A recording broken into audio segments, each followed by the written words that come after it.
नमस्कार। आज का टॉपिक विषय जो टेक्निकल बेसिक्स तकनीकी मूल ज्ञान में लिया है वो है ब्राउज़र क्या होता है और यह करता क्या है। What is a browser and what it does.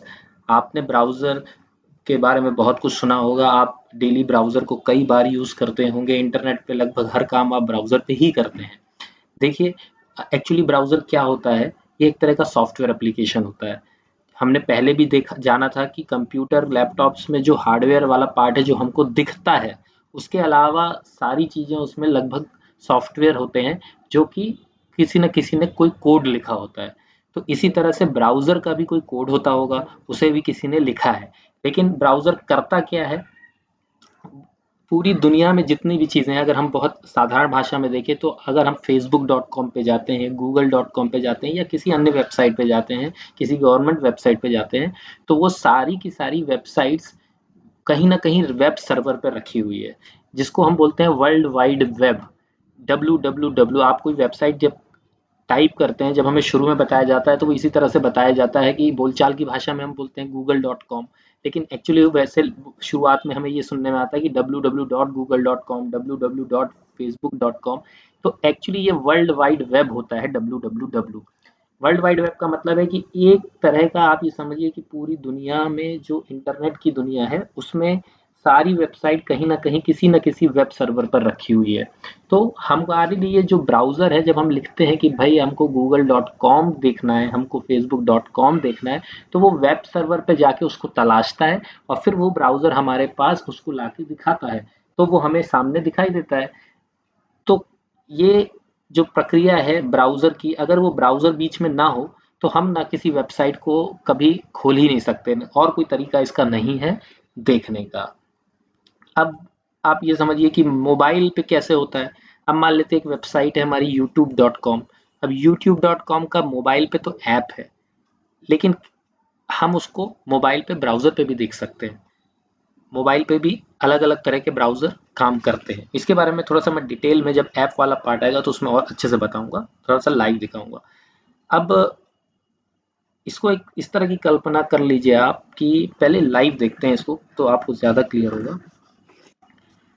Browser, मैंने ये अभी क्रोम ब्राउज़र पे क्लिक किया है तो ये मेरे सामने क्रोम ब्राउज़र खुल गया है। अच्छा, ब्राउज़र के बारे में एक जनरल नॉलेज के लिए बस, कि जो हमारा पहला ब्राउज़र बना था दुनिया में, उसे एक टिम बर्नर्स ली नाम के व्यक्ति ने बनाया था और उसका नाम उन्होंने वर्ल्ड वाइड वेब ही रखा था। एक जस्ट जानकारी के लिए। बाकी देखिए, नॉर्मल ब्राउज़र्स जो आपको पता है, आप सुनते होंगे, एक तो गूगल क्रोम है। 2019 की रिपोर्ट पे गूगल ब्राउज़र जो है दुनिया में सबसे ज़्यादा उपयोग हुआ, ये भी एक जनरल नॉलेज के लिए। उसके अलावा आपने मोजिला फायरफॉक्स सुना होगा, कुछ लोगों ने ओपेरा मिनी भी सुना होगा। इसके बाद इंटरनेट एक्सप्लोरर तो सभी जानते हैं, क्योंकि माइक्रोसॉफ्ट के विंडोज़ वगैरह जब इंस्टॉल होता है तो इंटरनेट एक्सप्लोरर बाय डिफ़ॉल्ट आ जाता है। मेरा पर्सनल जो एक्सपीरियंस है बड़ा थोड़ा सा इरिटेटिंग है वो इंटरनेट एक्सप्लोरर ब्राउज़र। फिर एप्पल कंपनी अपना एक ब्राउज़र देती है, उसका नाम है सफारी। इसी तरह माइक्रोसॉफ्ट ने इंटरनेट एक्सप्लोरर की, क्योंकि लोग पसंद नहीं करते थे और मार्केट में इतना कंपटीशन है क्रोम के कारण, मोजिला के कारण, तो उन्होंने एक एज ब्राउज़र भी लॉन्च किया। उसका भी साइन ई की तरह होता है, तो उसको भी, वो भी उतना फेमस नहीं हो सका। तो अभी हमारे सामने मैंने जो खोला है वो गूगल क्रोम खोला है। तो चलिए ब्राउज़र पे हम कोई वेबसाइट टाइप करते हैं, जो जैसे फेमस वेबसाइट है भाई facebook.com है, तो ये facebook.com मैंने टाइप कर लिया था। अब आप एक चीज़ और मैं इसके सामने बोल दूं कि आपके सामने ये जो विंडो दिख रही है ना, इसको विंडो बोलते हैं। इसको इसको एक पर्टिकुलर, इसको हम टैब बोलते हैं। देखिए लिखा हुआ है न्यू टैब, राइट। आप एक प्लस साइन दबाएंगे तो एक और टैब खुल जाएगा। इस तरह से अनलिमिटेड टैब्स खोल सकते हैं आप। आपको एक लगे हाथ ये बता देता हूँ कि मान लीजिए आप एक टैब पर हैं और मुझे नया टैब खोलना है बिना माउस के क्लिक किए, तो मैं कंट्रोल टी दबाऊंगा अपने कीबोर्ड में, तो ये मैंने दबाया तो एक नया टैब खुल गया। अगर मैं इसी जगह कंट्रोल एन दबाऊंगा तो नया विंडो खुल जाएगा। यानी देखिए अब दो ब्राउजर हो गए, ये दो ब्राउजर हो गए, दोनों क्रोम के ही हैं, ठीक है ना। तो ये दो तीन शॉर्टकट कीज थी, वो भी अब लगे हाथ अपन ने देख लिया है। अच्छा, अब ब्राउज़र के बारे में आप लोग जानते हैं बहुत अच्छे से, आप लोग यूज़ भी करते हैं, लेकिन इसके बारे में ये इतना जितना सिंपल दिखता है, इसमें बहुत सारा सेटिंग्स, बहुत सारे ऑप्शंस आपके पास होते हैं। पहले हम क्रोम में देखते हैं। क्रोम ब्राउज़र के ये जो तीन डॉट्स हैं, इस पे अगर हम जाएंगे तो आपको यहाँ पर देखिए एक सेटिंग्स करके ऑप्शन होगा, ये देखिए सेटिंग्स में आ गए। अब जब सेटिंग्स में आ जाएंगे आप, तो यहाँ पे बहुत सारे अदर ऑप्शंस भी हैं। ये सारे ऑप्शंस तो यहाँ कवर नहीं कर पाएंगे, मुख्य मुख्य अपन देखते हैं। अब मान लीजिए आपने कोई वेबसाइट खोली और उसका यूजर नेम पासवर्ड डाला, और अब आप उन्हें उसको कई बार आपसे पूछता होगा कि क्या यूजर नेम पासवर्ड सेव करना है। अगर आपने सेव कर लिया लेकिन भविष्य में वो पासवर्ड भूल गए, तो आप पासवर्ड्स में आके देख सकते हैं उसके बारे में कि मेरा पासवर्ड क्या था। लेकिन सिक्योरिटी के हिसाब से, सुरक्षा के हिसाब से, अगर आप ऑफिस के सिस्टम जिसको अन्य लोग यूज करते हैं या आप इंटरनेट कैफे पे हैं, तो कभी भी अपन को पासवर्ड सेव नहीं करना चाहिए। अब सेटिंग्स भी देखिए दो तरह की, एक तो सिंपल, ये जो सेटिंग्स है इसको हम सिंपल बोलते हैं, लेकिन एक सेटिंग होती है एडवांस्ड। ठीक है, ये एडवांस वाली, इसमें बहुत ज़्यादा जाने की ज़रूरत नहीं है। एडवांस सेटिंग से रिलेटेड उन लोगों के लिए ज़्यादा यूजफुल है जो लोग डेवलपर हैं, जो कोडिंग का काम करते हैं। उसके बारे में मैं अभी एक स्क्रीन दिखाऊंगा आपको लाइव, तो थोड़ा सा और क्लियर होगा। इसमें एक चलते चलते मैं ब्राउज़र में आपको एक चीज़ और बताऊंगा। ये जो हिस्ट्री है, ये हिस्ट्री क्या है? देखिए मान लीजिए मैं अभी आपके सामने हिस्ट्री पे क्लिक करता हूँ। एक तो तरीका है ये क्लिक करके, और अगर आप कीबोर्ड पे कंट्रोल और एच दबाएंगे तो दोनों एक साथ दबाने पर ही भी हिस्ट्री खुल जाएगी। ये आपको ये बताता है कि आपके ब्राउजर से आपने कौन कौन सी वेबसाइट कब कब एक्सेस की है, आज, कल, परसों, उससे पहले आपने कौन कौन सी वेबसाइट एक्सेस की है, उसकी पूरी डिटेल है। तो ये एक अच्छी भी बात हो सकती है और ये बहुत खतरनाक भी हो सकती है, ये आपको समझना है। तो हिस्ट्री क्या होता है, इससे आपको आपने क्या क्या किया है सिस्टम पे उसको ट्रैक किया जा सकता है। तो ये इसका कैसा यूज करना है आपको, ये आपको समझना है। अब अगर मैं चाहता हूँ कि भाई मेरी हिस्ट्री कोई ना देखे, मैंने क्या ब्राउज किया वो कोई ना जान पाए, तो उसके लिए हमारे पास ऑप्शन होता है क्लियर ब्राउजिंग डेटा। चलिए इसको क्लिक करते हैं। जब मैं इस पर क्लिक करूंगा तो देखिए ये पूछता है कि क्या पिछले लास्ट आवर, लास्ट 1 घंटे का आपको हटाना है हिस्ट्री, आपको 24 घंटे की हटाना है, 7 दिनों की हटाना है, पिछले 4 हफ्तों की हटाना है, या पूरी ऑल टाइम। तो ऑल टाइम लिया मैंने। अच्छा, ये ब्राउजिंग हिस्ट्री का ऑप्शन है। Cookies and other site data, cookies बाद में भी डिस्कस करते हैं, लेकिन थोड़ा सा बता देता हूँ। जब हम कोई वेबसाइट एक्सेस करते हैं तो वो कुछ फाइलें हमारे लोकल सिस्टम पे लाके रख देती हैं। वो कुकीज हमें जब हम अगली बार ब्राउज करते हैं, या वो कंपनियों का ये उद्देश्य होता है कि ये जो पर्टिकुलर कंप्यूटर है इससे क्या क्या वेबसाइट पे क्लिक हुआ, कहाँ पर क्लिक हुआ, कौन से ऐड देखे गए, तो वो लोग फिर उसी तरह के एड्स और उसी तरह की जानकारी आपकी तरफ ज़्यादा लेके आते हैं आपके सिस्टम पे, ताकि आप उसको पढ़ें, उसके बारे में जानें। इसमें अच्छा भी है और इसमें बुराइयां भी हो सकती हैं, क्योंकि हमारी जानकारी के बिना कोई वेबसाइट क्यों हमारे सिस्टम में रखना चाहेगी, कि रखना चाहिए नहीं, उसे गलत है ये, है ना। और दूसरा ये कैश्ड इमेजेस एंड फाइल्स, ये तो क्या है कि जैसे हमारी लोकल मेमोरी में कुछ समय के लिए कुछ इमेजेस और फाइल्स आके रख जाती हैं, इनको टेम्पररी फाइल्स भी बोलते हैं। तो क्या हमें ये तीनों हटाना है या कोई एक हटाना है, तो आप ये तीनों रख सकते हैं, और मैं जब भी क्लियर करता हूँ तो मैं तीनों ही क्लियर कर देता हूँ और क्लियर डाटा पे क्लियर कर देते हैं। अगर मैं इसको क्लिक करूंगा तो थोड़ा समय लेगा। तो अभी आप देखिए, मैं अगर इसको क्लियर डेटा कर दूं, क्या कर देता हूँ, इसको क्लियर डेटा करते हैं, देखते हैं इसमें कुछ समय लगेगा। अभी मैंने देखिए, अभी आपको जब मैं facebook.com टाइप कर रहा था, तो facebook.com मैंने जैसे टाइप किया तो देखिए ये सजेस्ट आने लगा, क्योंकि इसको पता था कि मैंने ये वेबसाइट कभी पहले एक्सेस की है, तभी तो उसको FAC लिखा मैंने और उसने पूरा facebook.com दे दिया। ठीक है, अभी देखते हैं अगर हिस्ट्री क्लियर हो गई तो मैं कुछ जो दिखाना चाह रहा था, लगता है क्लियर हो गई। लेट्स क्लोज, हम इसको बंद कर देते हैं। दोनों ब्राउजर को मैंने बंद कर दिया जो खुले हुए थे। ठीक है, थोड़ा सा हैंग हो गया, हाँ ठीक है। अब मैं दोबारा इस ब्राउजर को खोलता हूँ, नहीं अभी नहीं बंद हुआ था। अब मैं दोबारा से खोलता हूँ और देखता हूँ, थोड़ा सा टाइम ले रहा है क्योंकि मेमोरी शायद क्लियर हो रही है, अभी थोड़ा सा वेट कर लेते हैं।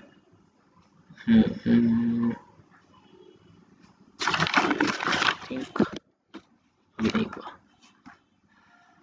ओपन हो जाओ भाई। तो ये अब ब्राउजर खुला है, काफी समय ले लिया इसने, कोई बात नहीं है। तो अब ये ब्राउजर खुला है, अगर अब मैं इसमें फेसबुक का सिर्फ FAC लिखूं तो क्या होता है, देखिए इसने facebook.com नहीं सजेस्ट किया, इसने फेसबुक बस लिखा। वो इसलिए क्योंकि फेसबुक बहुत फेमस साइट है, तो वो गूगल का सजेशन था, पर उसने facebook.com पूरा सजेस्ट नहीं किया, पूरा नहीं दिखाया। अब मैं इस पर क्लिक करता हूँ, तो जब मैंने इस पर क्लिक किया तो हुआ क्या होगा, हुआ ये होगा कि इस पर्टिकुलर क्रोम ब्राउजर ने पहले ढूंढा होगा कि facebook.com क्या है, ये कहाँ पे होस्टेड है। होस्टेड मतलब ये कौन से वेब सर्वर पे रखा है। ये जस्ट आप एक कल्पना कीजिए कि हम किसी रेस्टोरेंट पे हैं, रेस्टोरेंट में हमने वेटर को ऑर्डर किया तो वो ऑर्डर लेने के लिए हर बार उसको किचन में जाना पड़ेगा। ऐसा नहीं है कि वो इमीडिएटली आपके टेबल पे रख देगा, राइट। तो वो आप कुछ ऑर्डर करोगे तो वो करेगा, दूसरे ब्राउजर आप कोई और यूज खोलोगे तो वो फिर दूसरे किचन में जाएगा। इसको इस तरह से देखिए, तो वो उसको बार बार कहीं ना कहीं से जानकारी लानी पड़ रही है। अब मान लीजिए मैं इस स्क्रीन पे हूँ, हम क्या करते हैं, यहाँ पर अपना ईमेल लिखते हैं, यहाँ पे अपना पासवर्ड लिखते हैं और फिर ये लॉगिन बटन पे क्लिक करते हैं।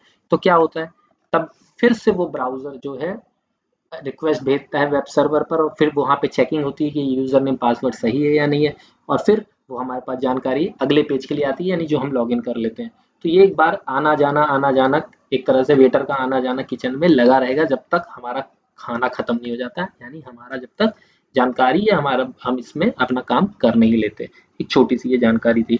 तो हिस्ट्री के बारे में हमने देखा, हिस्ट्री क्लियर करना कि आप पे डिपेंड करता है, वैसे करना चाहिए। चलिए ठीक है, अब मैं बताता हूँ आपको कि यहाँ पे देखिए न्यू टैब आपने जान लिया, न्यू विंडो भी मैंने बता दिया। ये इनकॉग्निशो विंडो क्या है, इनकॉग्निशो विंडो क्या है, चलिए मैं क्लिक करके बताऊंगा ये क्या होता है। ये देखिए ये काला सा कुछ आ गया स्क्रीन, और ये अजीब सा ये आ गया, ये आप पढ़ोगे तो आपको समझ में आएगा। ये एक्चुअली एक तरह से आपकी कोई जानकारी, यानी जो आप ब्राउजिंग कर रहे हो, यानी जो facebook.com xyz.com जो भी आप यहाँ टाइप करोगे उसकी कोई हिस्ट्री सेव नहीं होगी। पहले आपको हिस्ट्री क्लियर करने की ज़रूरत ही नहीं है, अपने आप सब कुछ जो है एक तरह से छुप के काम करना है ये। पर ये चूंकि हम अपने कंप्यूटर में कर रहा हूँ, मैं घर से मोबाइल के नेट से कर रहा हूँ तो सिक्योर्ड है, लेकिन अगर मैं किसी गवर्नमेंट ऑफिस में कर रहा होता या कहीं पे किसी बड़ी कंपनी में कर रहा होता तो संभवतः शायद बैकएंड पे, क्योंकि वो सब ट्रैफिक जहाँ से जा रहा है इंटरनेट का, हो सकता है वो कहीं ना कहीं से वो ट्रेस हो जाए। पर एज सच अभी कंप्यूटर पे ये नहीं हो सकता ट्रेस, ठीक है। अब हमारा एक मैंने इनकॉग्निशो आपको बताना चाह रहा था वो मैंने आपको बता दिया है। अब हम चलते हैं, इसको मैं इनकॉग्निशो विंडो को बंद कर देता हूँ क्योंकि बहुत ही स्क्रीन अच्छी नहीं लग रही है। अच्छा, अब ये स्टार मार्क क्या है, देखिए मैं इस ब्राउजर में आपको स्टार मार्क को बोलते हैं बुक मार्क, बुक मार्क। देखिए लिख रहा है बुक मार्क दिस टैब, मतलब ये है अगर मैं इस पर क्लिक कर दूं तो देखिए स्टार जो है स्टार ब्लू कलर का हो गया।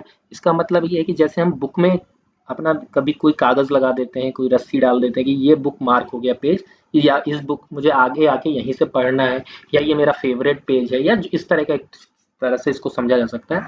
तो फेसबुक एक ऐसा है जहाँ पे मैं जो पेज मैं बहुत रेगुलर एक्सेस करता हूँ तो उसको मैंने बुक मार्क कर लिया। तो बुक मार्क का एक उद्देश्य ये भी रहता है कि ये तो भाई बहुत आसान है facebook.com टाइप करना, एक छोटी सी बात है। कई वेबसाइट आप एक्सेस करोगे जब आप कोई जैसे ई ऑफिस की वेबसाइट है, कोई गवर्नमेंट एग्जाम की वेबसाइट है जहां आप रेगुलर आना चाहते हो पर आप उसको याद नहीं रख सकते, तो आप उसका यहाँ पे नाम कुछ भी रखते हैं। मान लीजिए मैंने facebook.com का नाम मेरे को जो अच्छा लगता मैं इसका नाम रख देता XYZ रख देता, चलिए XYZ, और फिर मैं डन पे क्लिक कर देता।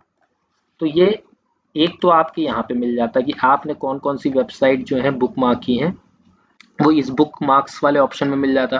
तो मैंने देखी XYZ के नाम से कुछ किया है, तो मैं अगर इस पर क्लिक करता तो ये facebook.com यहाँ खुल जाता। पहले भी खुला था लेकिन दोबारा खुल गया, लेकिन मैं दिखा देता हूँ। नया टैब पे गया, इस पर क्लिक किया, फिर मैं बुक मार्क्स पे जाऊँगा, फिर XYZ पे करूँगा तो ये देखिए यहाँ पे facebook.com खुल जाएगा।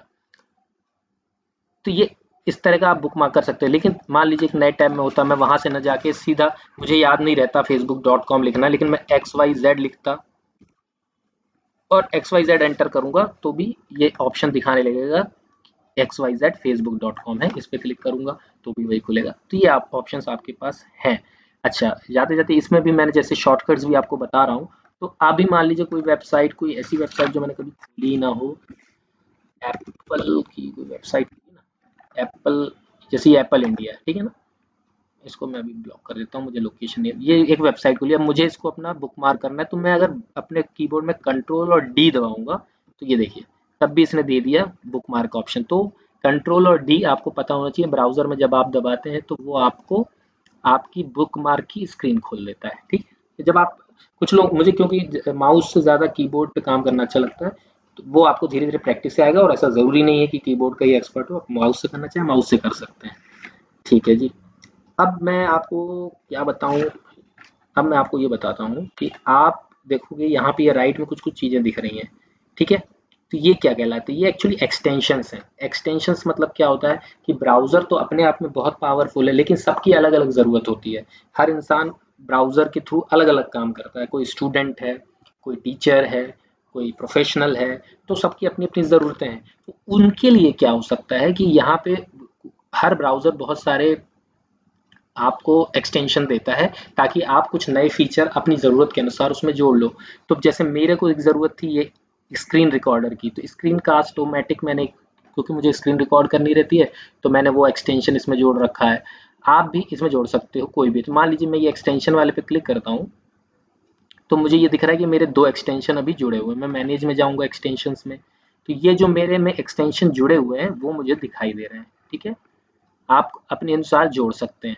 अब इसमें ये जो बटन है आप किसी भी उसको ऑन ऑफ कर सकते हो। अभी कभी एक्सटेंशन की जैसे मुझे इसकी ज़रूरत थी, इसकी ज़रूरत तो ऑन है, एडोब एक्रोबैट एक्सटेंशन की नहीं थी तो ये ऑफ है। तो आप जोड़ सकते हो और आप बहुत सारे एक्सटेंशंस को इसमें सर्च भी कर सकते हो। गूगल में आप पढ़ेंगे इसके बारे में अगर तो आपको बहुत सारी जानकारी मिल जाएगी। तो ये मैं इसलिए नहीं बता रहा हूँ कोई एक पर्टिकुलर, क्योंकि ये सबकी अपनी अपनी ज़रूरत के हिसाब से एक्सटेंशन की ज़रूरत होती है। बस आपको पता होना चाहिए कि एक्सटेंशन होते क्या है। ये क्या साइन आ रहा है, ये आ रहा है कि यहाँ आप अभी मैंने देखिए लिख रहा है गेस्ट। गेस्ट मतलब मैं लॉग्ड इन नहीं हूँ। अगर मैं टर्न ऑन सिंक करूंगा, सिंक का मतलब ये है कि मान लीजिए मैं अभी लैपटॉप पे काम कर रहा हूँ, ट्रेन में हूँ, कहीं और हूँ, तो मोबाइल पे काम कर रहा हूँ, तो अगर सिंक्ड होगा और मैं अगर ब्राउजर में लॉगिन करूंगा तो जो कुछ मेरे लैपटॉप के ब्राउजर में सेटिंग्स हैं, जो मेरे एक्सटेंशंस हैं, जो मैंने वेबसाइट एक्सेस की उसकी जानकारी अपने आप मेरे मोबाइल के ब्राउजर में भी आ जाएगी। सिंक मतलब एक जैसा, दोनों तरफ एक जैसा, ठीक है ना। तो आप इसको सिंक ऑप्शन यूज कर सकते हैं, नहीं भी यूज कर सकते हैं, कोई ऐसा मैंडेटरी तो है नहीं। अच्छा, अब हम देखते हैं, एक चीज और दिखाना चाहूंगा मैं आपको कि कोई वेबसाइट खोलता हूं मैं, कौन सी, कोई एक वेबसाइट, कोई बैंकिंग वेबसाइट खोलता हूँ, retail.onlinesbi.com। ये स्टेट बैंक ऑफ इंडिया की नेट बैंकिंग वेबसाइट है। ये मैं क्यों खोल रहा हूँ, ये मैं दिखा रहा हूँ आपको। चलिए ये वेबसाइट खुल गई। इस वेबसाइट में नीचे देखिए लिखा हुआ है साइट बेस्ट व्यूड एट इतना इतना resolution in internet explorer 10 plus, Mozilla 40 plus, Google Chrome 50 plus. ऐसा क्यों लिखा हुआ है, क्या होता है, हम जब जो कोई वेबसाइट जिसने भी ये बनाई होगी वेबसाइट, उसने बहुत सारे ब्राउजर पे इसकी टेस्टिंग की होगी। उसने ये पाया होगा कि जो भी वेबसाइट पर वो उन्होंने फीचर्स दिए हैं, ऑप्शंस दिए हैं, वो सारे ऑप्शंस हर ब्राउजर पे काम नहीं करते और वो हर ब्राउजर के किसी एक ब्राउजर के हर वर्जन पे काम नहीं करते। 10 प्लस का मतलब है कि इंटरनेट एक्सप्लोरर 10 और 10 के ऊपर, मोजिला का 40 और 40 के ऊपर, गूगल क्रोम के 50 और 50 प्लस, मतलब इसके नीचे के वर्जन जो होंगे, मोजिला का 39 होगा, गूगल क्रोम का 49 45 होगा। मतलब एक बात की बात कि इन वर्जन्स पे ये हो सकता है वेबसाइट या तो ठीक से दिखे नहीं, या तो इसका कोई फीचर ठीक से काम नहीं करे। तो वो एक आपको बताते हैं कि आप ऐसा कीजिए, इस वेबसाइट को अच्छे से देखने के लिए, इसके फीचर्स को देखने समझने के लिए, तो आपका आप अच्छे से इस वेबसाइट को एंजॉय कर सकेंगे, इसके फीचर्स को आप यूज कर सकेंगे। तो एक्चुअली ये डेवलपर बहुत रिगरस टेस्टिंग करता है, बहुत मेहनत करता है, इतना आसान नहीं होता। तो उनके लिए तो मैं आपको जैसे दिखाऊं, अगर मान लीजिए मैं डेवलपर होता, ठीक है, ये वेबसाइट होती है, अगर मैं कीबोर्ड में दबाऊंगा, एक तो यहाँ पे ऑप्शन है डेवलपर टूल्स का, लेकिन अगर मैं कीबोर्ड पे F12 दबा दूं तो ये देखिए एक कोडिंग सा आ गया, कोड आ गया। इसको देख के घबराने की जरूरत नहीं है, ना हमें इससे कोई मतलब है, क्योंकि हम तो बेसिक्स की बात कर रहे हैं। पर एक जानकारी के लिए क्या होता है कि इस पेज पे जो जो चीजें हैं उसके कोड यहाँ ब्राउजर में आ गया है। ऊपर जहाँ वहाँ मैं लिखूंगा ना, ये देखिए ये बॉडी वाला पार्ट यहाँ मैं रखता हूँ, तो ये बॉडी वाला पार्ट वो होता है। इसके मैं लॉगिन बटन पे जा रहा हूँ तो हर पार्ट में कहीं ना कुछ है। इस कोड को हमें समझने की जरूरत नहीं है, मैं जस्ट ये बता रहा था। अगर मैं लॉगिन पे क्लिक करूँ, देखिए इस लॉगिन पे क्लिक करूंगा तो ये राइट साइड में भी कोड बदल गया, यानी अब ये लॉगिन पेज की कोडिंग यहाँ आ गई। कंटिन्यू टू लॉगिन करूंगा तो ये कोड फिर बदल जाएगा, इस पेज के हिसाब से कोड आ गया। तो डेवलपर को बहुत मेहनत करनी पड़ती है, हर पेज को वो इन कोड्स के थ्रू ये देखता है कि कभी कोई फीचर काम नहीं कर रहा है तो यार क्यों नहीं कर रहा है, ये राइट साइड में शायद कुछ समझ में आ जाए।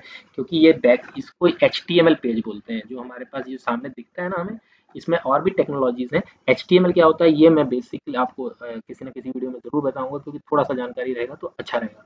लेकिन राइट साइड वाला जो है इसको आपको देखने की जरूरत नहीं है, घबराने की जरूरत नहीं है। ये तो जस्ट एक इसकी पीछे क्या कहानी है उसके बारे में। तो मेरा ये था बताने का उद्देश्य कि डेवलपर को कितनी मेहनत करनी पड़ती है। इसको यहाँ से क्लोज कर सकता हूँ मैं, चाहे तो अगर दोबारा मैं अपने कीबोर्ड में F12 दबाऊंगा तो भी चला जाएगा। तो ये स्क्रीन है, ये मैसेज है, आपको किसी साइट पे दिखे तो ऐसा हो सकता है कि आप उस वर्जन पे ना हो, इसलिए आपको वो वेबसाइट ठीक से ना दिख रही हो। चलिए अब छोटी मोटी और बात करते हैं। इस ब्राउजर में एक तो ये बटन है लेफ्ट साइड को, एक राइट साइड को। ये क्या है, ये बैक साइड है, ये राइट साइड। ये देखने से समझ में आ रहा है कि अगर मैं इस पे क्लिक करूंगा यानी इस पेज पे जिस पे मैं था उससे पीछे जो पेज था उस पे चला जाऊंगा।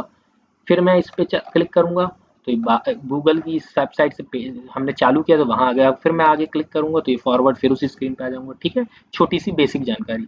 ये क्या है भाई, ये है, इसको बोलते हैं रिफ्रेश बटन, कहीं कहीं लोग इसको बोलते हैं रीलोड बटन। इसका मतलब ये कि जो भी पेज में जानकारी है, अगर मैं इसको दबाऊंगा तो वो दोबारा लोड होगी। देखिएगा, अगर मैं करूंगा तो दोबारा ये भी पेज खुलेगा। ये थोड़ा सा देखिए रिफ्रेश हुआ और हो गया, तो यानी ये दोबारा पेज, यानी ये दोबारा सर्वर पे गया और फिर वहां से उसने कॉपी लाई। ऐसा नहीं है कि हमारे लोकल सिस्टम पे ही किया उसने, ठीक है ना, उसने मेहनत की इसका मतलब। लेकिन आप देखिए, जब मैं क्लिक करता हूँ तो इस पे क्रॉस साइन बन के आता है, देखिएगा जैसे क्लिक करूंगा थोड़ी देर के लिए ये क्रॉस साइन आया। ये क्रॉस साइन क्या था, ये क्रॉस साइन ये था, मान लीजिए ये तो वेबसाइट फटाक से लोड हो गई। कोई ऐसी वेबसाइट आप डाउनलोड कर रहे हैं जहाँ बहुत वीडियोस चल रहे हैं, कुछ ऐसा डाउनलोड हो रहा है, बहुत टाइम लग रहा है, तो आप वो क्रॉस साइन कर देंगे तो वो वेब सर्वर पे जो जाके ला रहा था, वो प्रक्रिया जहाँ पर भी है, वो प्रक्रिया वहीं पर रुक जाएगी, वहीं पर डिस्कनेक्ट हो जाएगी। तो आप उस क्रॉस साइन को दबा के चल रही प्रोसेस को रोक सकते हैं, और इसमें कोई विशेष ऐसी बात नहीं थी। अच्छा, मैं जल्दी जल्दी आपको एक चीज़ और बताना चाह रहा हूँ कि हमने तो facebook.com टाइप किया था, ठीक है। अब मैं इस पर डबल क्लिक करूँ तो देखिए ये www डॉट अपने आप आ गया। यही वर्ल्ड वाइड वेब है, इसी के बारे में बात कर रहा था। जनरली हम इसलिए बोलते हैं www डॉट फेसबुक, ये जनरली हर पे होगा, गूगल में भी होगा www.com। ये HTTPS क्या है, इसको मैं एक जरूर वीडियो में कवर करूंगा, बहुत अच्छा टॉपिक है ये। HTTP और HTTPS दोनों लगभग लगभग सेम है। एस थोड़े से सिक्योरिटी की और बात करता है, उसके बारे में हम बाद में ज़रूर बात करेंगे। अच्छा, अब मैं आपको इसके अलावा इसमें ये दिखा देता हूँ कि, चलिए, ये ब्राउज़र की छोटी छोटी बातें तो हो गई हैं। मैं इसमें आपको दिखा रहा था कि ये अगर गूगल क्रोम को मैं छोड़ के अगर मोजिला में आऊँगा, ये मैंने मोजिला फायरफॉक्स पे क्लिक किया है, तो क्या ये चीज़ वही है? तो मूलतः ये है कि बेसिक जो काम है वो तो सारे ब्राउज़र का एक ही है, चाहे वो कोई भी ब्राउज़र हो दुनिया का। लेकिन ये जो ब्राउज़र अभी मैंने खोला है, इसके जो ऑप्शंस उसमें थे, सेटिंग्स, बुकमार्क्स, क्या इसमें भी हैं? क्या उसमें जो शॉर्टकट्स कीबोर्ड के थे वो इसमें चलेंगे? तो बिल्कुल हाँ जी, चलेंगे। ऑप्शंस भी वही हैं, पर इनकी भाषा कुछ अलग हो सकती है। वहाँ इनकॉग्निशो विंडो था, यहाँ प्राइवेट विंडो है, सेम चीज़ है। देखिए आँखें अजीब सी बनी हुई है, सेम ही चीज़ है, कोई अंतर नहीं है। इसमें भी सेटिंग्स हैं, इसमें भी हिस्ट्री है, इसमें भी हिस्ट्री क्लियर कर सकते हैं, इसमें ऑप्शंस हैं, उसमें सेटिंग के नाम से था। मतलब आपको हर चीज़ लगभग वही वही मिलेगी, नाम हो सकता है कुछ अलग हो, सेटिंग और ऑप्शंस कहीं ऊपर नीचे आगे पीछे इस तरह से हो सकते हैं। तो इसमें कोई ऐसा सच इशू नहीं है आपको, ठीक है ना। अच्छा, अब आप देखिए, मैं आपको ये बताना चाह रहा था कि मोबाइल का जो ब्राउज़र होता है, तो मोबाइल का ब्राउज़र मैं अगर कोशिश करता हूँ, एक मिनट थोड़ा सा अगर मैं अपने मोबाइल पे दिखा सकूँ, बस एक छोटी बात बतानी है मुझे। तो ये मेरी मोबाइल की स्क्रीन आ गई है। मैं इसमें सिर्फ ये दिखाना चाह रहा था, ब्राउज़र तो आप बहुत अच्छे से जानते हैं, चलिए इसमें भी क्रोम ब्राउज़र है। तो मैं अपने अगर क्रोम ब्राउज़र को खोल लूँ और मैं इसके एक नए टैब में आ जाता हूँ, ये मेरा ईमेल खुला है, इसको भी नहीं देखते, न्यू टैब में आ जाता हूँ। मैं एक्चुअली ये दिखाना चाह रहा था कि आपने कोई वेबसाइट खोली, यहाँ पे मान लीजिए मैंने youtube.com खोलूँगा, तो एक तो ये करता है youtube.com खोलने से कि या तो ये मेरा YouTube का ऐप खोल देगा, या दूसरा ऑप्शन है कि ब्राउजर में ही खोलेगा तो m.youtube.com खोल देगा। तो मैं जानबूझ के ये जो नीचे वाला m.youtube है इसको खोलता हूँ ताकि ऐप में ना जाए, जो मेरा उद्देश्य है वो दिखा सकूँ मैं। तो मैं इस पर क्लिक करता हूँ। अब ये इस पे आ गए तो ये देखिए, ये स्क्रीन तो आ गई, लेकिन क्या होगा, आप कई वेबसाइट जब एक्सेस करेंगे, जैसे मान लीजिए कभी आप ऑफिशियल वर्क ऑफिस में करते होंगे, तो उसमें क्या होगा कि ब्राउजर, जैसे मैं गवर्नमेंट का तो पर्टिकुलर आपको बता रहा हूँ कि कई सारे ऑप्शन जो है वो मोबाइल पे दिखेंगे ही नहीं, क्योंकि वेबसाइट जो है आपकी वो नए स्टैंडर्ड्स पे नहीं बनी है। और उसका एक वर्ड होता है, वो मुझे अभी याद नहीं आ रहा, वो कॉम्पेटिबिलिटी, यानी वो किसी भी स्क्रीन साइज में हो, तो उसके सारे ऑप्शंस वैसे ही कि वैसे दिखें, वैसा इसमें नहीं है। अगर नहीं होता है तो फिर बहुत दिक्कत आती है। तो हम चाहते हैं कि हमारे मोबाइल में भी वो ब्राउज कंप्यूटर जैसी स्क्रीन आए। तब हमें कुछ नहीं करना, हमको जाना है, ये जो 3 डॉट्स हैं इस पे जाते हैं, इस पे जाइए। तो इसमें देखिए बहुत सारे वैसे ही ऑप्शंस आ रहे हैं जो आपने देखा था, हिस्ट्री, ये और बहुत सारे ऑप्शन, फला फला फला। लेकिन मेरा जो उद्देश्य था ये दिखाने का, ये डेस्कटॉप साइट जो आपको कंप्यूटर लैपटॉप के ब्राउजर में नहीं दिखता, ये डेस्कटॉप साइट पे अगर मैं क्लिक करूंगा, चलिए करके देखते हैं क्या होता है। इसको क्लिक करेंगे तो देखिएगा ये पेज रिफ्रेश होगा, और ये एक कंप्यूटर में जैसे हम देखते हैं ना वेबसाइट यूट्यूब की, ये ठीक एग्जैक्टली वैसी खुल गई। अब इसमें देखिए ये सारे ऑप्शंस इधर आने लगे, जिससे हम चिर परिचित होते हैं, यूजुअली कंप्यूटर पर करते हैं, मोबाइल पे इतने नहीं जानते। तो ये सारे ऑप्शंस है, तो नए लोगों के लिए हो सकता है ये, या जो गवर्नमेंट वेबसाइट एक्सेस करते हैं उनके लिए तो ये बहुत यूज़फुल है, क्योंकि मैं इसका मेरा को खुद ही पर्सनल अनुभव है। तो ये छोटी सी ये जानकारी मैं शेयर करना चाह रहा था। दूसरा एक चीज़ और, अगर मैं इससे थोड़ा सा बाहर आ जाता हूँ, बाहर आके मैं अपने ब्राउज़र पे दोबारा आता हूँ। कई बार क्या होता है, जैसे हमने आप कभी कोई वेबसाइट एक्सेस कीजिए, वहाँ से कोई फ़ाइल डाउनलोड कीजिए, तो वो आपको कंप्यूटर पर कहाँ गई वो मिलती नहीं है वो फ़ाइल। तो वो फ़ाइल को कैसे ढूँढें, ये एक समस्या हमारे सामने आ जाती है। तो अगर बहुत कठिनाई हो रही है, तो आपने अगर ब्राउज़र पे ही डाउनलोड किया है, तो इन 3 डॉट्स पे जाएँगे, तो ये डाउनलोड्स पे क्लिक करेंगे, तो डाउनलोड्स पे वो सीधे दिखा देगा जो-जो फ़ाइलें आपने अभी तक डाउनलोड की है। तो आप उस फ़ाइल को क्लिक करेंगे तो वो खुल भी जाएगी, और शो इन फ़ोल्डर करेंगे तो आपका जिस फ़ोल्डर पे रखा है वो फ़ोल्डर में आपको दिख जाएगा। तो बस इतनी सी बात थी कि ब्राउज़र के बारे में, मतलब साधारण तौर पे जो बेसिक ऊपरी बात है वो मैंने आपको बता दी है, और मुझे लगता है ये आपको शायद उपयोगी लगे।